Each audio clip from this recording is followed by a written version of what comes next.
Hi, my name is Shweta Chakraborty, and we're here today at Wolfson College, University of Oxford. We're here to discuss a current debate on classifying products as a risk versus a hazard. We are looking at products such as brominated flame retardants and other chemicals that are characterized as a risk in one member state, whereas they might be characterized as a hazard in a different member state. What we aim to get out of this panel today is to discuss a few key questions that are arising from this risk versus hazard debate. These questions include how to prevent confusion as to what is meant by a risk versus a hazard. We also want to ensure that the policy and legislation coming out of the European Union is being based on scientific risk assessments. We also need to know what the court's role is in risk classifications. Are they conflating the risk? And should the courts even be involved? There are a number of key findings. Firstly, there was a confusion with regard to the terms risk and hazard. The field of risk analysis is very US Anglo-Saxon focused. As Nina Mayoni said until a few years ago, more than 90% of all risk research done worldwide was done in the United States. Some languages, for example Dutch, German, and my Swedish, do not differentiate between risk and hazard, or rather risk and danger. For example, basically hazard in Swedish is the word fara for your linguists out there. This confirms research by Professor Peter Wiedemann at Jülich, which shows that over 80% of the Germans confuse these two terms.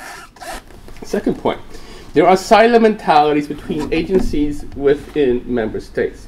For example, both the food regulatory bodies of Sweden and Denmark favors the use of risk assessments, while their environmental counterparts favor hazard classifications. They are within the same city. Or in Sweden, basically, Kemi is in Stockholm, and the food agency is Uppsala, 50 kilometers away. They are not talking to each other, and they have they focus on different issues.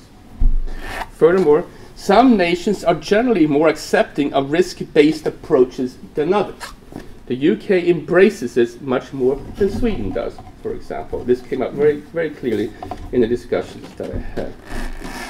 Furthermore, and this is actually quite interesting, but I found, at least in this study, that member states use either hazard classifications or risk assessments when it best suits them. I think this is a really pertinent debate that we need to have now.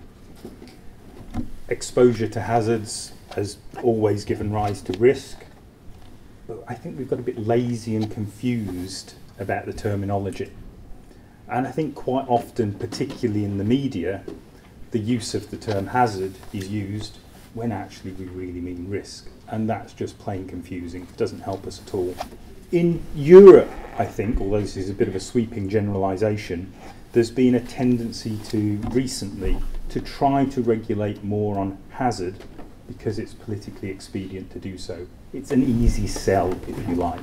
It's easier to explain, perhaps, for some politicians, certainly. And maybe those of us that think the debate is rather more subtle than that have not been as good at getting our message across. School party walking through some woods owned by the National Trust. Lovely outing, just going out for the day, and a branch fell off a tree, just broke off and hit this group of children. One of them's killed, others were seriously injured. And the judge looks at this and says, look, these people at the National Trust, they engage foresters, professional people trained to do risk assessments. They've done a risk assessment. They've done the risk assessment the way they're supposed to do it, and they've checked that particular tree. And whatever the expert evidence to the contrary, that you should have a very low threshold and you should prop trees up if they're a certain age or whatever, he said no. That's a substitute for exercising risk assessment, which is what these inspectors had to do, and they had to apply their judgment. So I think we're sort of heading back in the direction of what I call the golden era, but we've got a long way to go, yeah.